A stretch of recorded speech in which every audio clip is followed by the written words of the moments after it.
মোহতারাম হাজিরিন, আল্লাহ পাক রব্বুল আলামিন যে কোরআন এই দুনিয়ার জমিনে নাজিল করছেন, এই কোরআন যদি আমরা বাস্তবায়ন করি, আমার আপনার সমাজ শান্তির সমাজ হয়ে যাবে, ঠিক কিনা?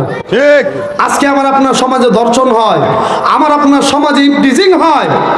লক্ষ্য করে দেখেন, আরাফার ময়দানে হাজী সাহেবান যারা হজ করেছেন তারা জানেন, সমস্ত নারী পুরুষ একসাথে সারা দুনিয়া থেকে একত্রে আরাফার ময়দানে অবস্থান করতে হয়, ঠিক কিনা?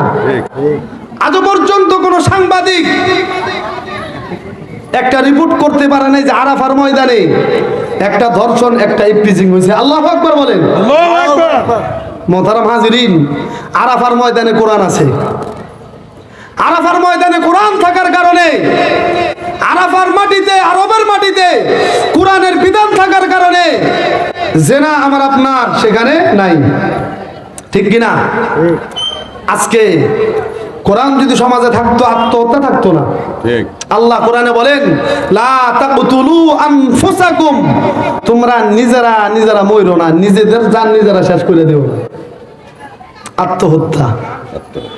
মোহতারাম হাজিরিন, ব্যক্তিগত জীবনে যদি কোরআন না থাকে, এই জীবনে শান্তি আসবে না। শান্তি যদি চাও, কোরআনকে গ্রহণ করো, কোরআন পড়ো, তোমার ভাগ্যের চাক্কা আমার আল্লাহ পাক রব্বুল আলামিন খুলে দিবেন। আল্লাহ। মোহতারাম হাজিরিন, আজকে আমরা কোরআন না পড়তে কোরআন আজকে বাউলরা পড়ে। কারা পড়ে? বাউলরা পড়ে। বাউল শব্দের অর্থ জানেন? ইস্তানজাহু আনিল বাউল ফাইন্না আম্মাতা আযাবাল কবরি মিনহু। এই বাউল শব্দের অর্থ হলো পেশাব। বাউল অর্থ কি? পেশাব। বাউল শব্দের অর্থ কি? পেশাব। পড়তে হলো পেশাব মানে প্রস্রাব, হিসু। বাউল শব্দের অর্থ। মোহতারাম হাজিরিন, আজকে এই বাউল সম্প্রদায় আমার আপনার দেশের আনাচে কানাচে তারা ভরে গেছে। তাদের কুকর্ম আজকে জাতির সামনে দৃশ্যমান, ঠিক কিনা? ঠিক। ফেসবুক খুললে তাদের কুকর্ম আছে না নাই? আছে। তারা জেনাকে জেনা মনে করে না, তারা জেনাকে পুণ্যের কাজ মনে করে। নাউজুবিল্লাহ বলেন। নাউজুবিল্লাহ। এই বাউল নামের কিছু পেশাব, তারা আমার আল্লাহ পাক রব্বুল আলামিনকে নিয়ে কটূক্তি করে, আল্লাহর কোরআনের অপব্যাখ্যা করে, আমার আপনার নবীকে নিয়ে কটূক্তি করে, ইসলামকে নিয়ে কটূক্তি করে, আল্লাহর কোরআনকে নিয়ে কটূক্তি করে, আল্লাহর নবীর হাদিসকে নিয়ে ব্যঙ্গ করে। এই একদল নাস্তিক মুরতাদ আমার আপনার দেশে আসে না নাই? আছে। এই যে একটা বিষয় তাদের আগে ভাইরাল হয়েছে, ওই যে আল্লাহ সম্পর্কে একটা অকথ্য ভাষায় একটা কথা সে বলেছে, আবুল সরকার। এ বদমাশ নাকি মহারাজ, ও মহাবদমাশ, আন্তর্জাতিক ইন্টারন্যাশনাল বদমাশ।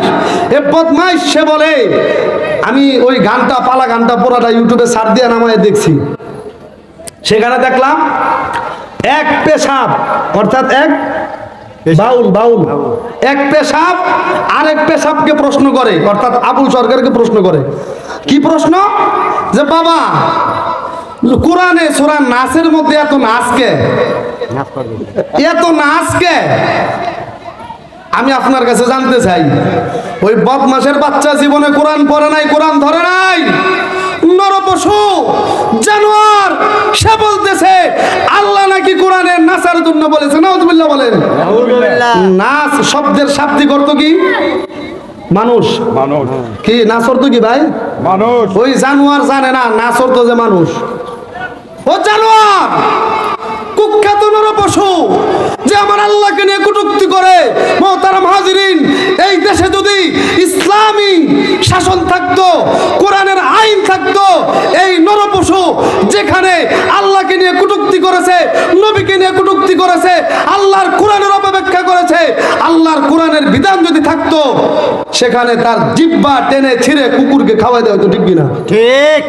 সেই জমিনের উপরে তাকে দাফন করা হইতো। আরেক দল বদমাইশ তাদের সাপোর্ট করে, তারা মানববন্ধন করে আর বলে, তারা বলে যে বাউলদের আজকে কোনো স্বাধীনতা নাই, তারা মাঠে ময়দানে আর নামতে পারে না, বিভিন্ন জায়গায় তাদের ওরস নামের গাঞ্জার আড্ডা বন্ধ করে দিতেছে তাওহীদি জনতা। আমি দ্ব্যর্থহীন কণ্ঠে বলতে চাই, আল্লাহ পাক রব্বুল আলামিনকে কটূক্তি করা যদি তোদের বাক স্বাধীনতা হয়, আল্লাহর নবীকে নিয়ে কটূক্তি করা যদি তোদের বাক স্বাধীনতা হয়, আল্লাহর কোরআনের অপব্যাখ্যা যদি তোদের বাক স্বাধীনতা হয়, আল্লাহর নবীকে ব্যঙ্গ করা যদি তোদের বাক স্বাধীনতা হয়, তোরা জেনে রাখ তোদের জিহ্বা টেনে ছিঁড়ে ফেলা বাংলার মুসলমানের হাতের স্বাধীনতা।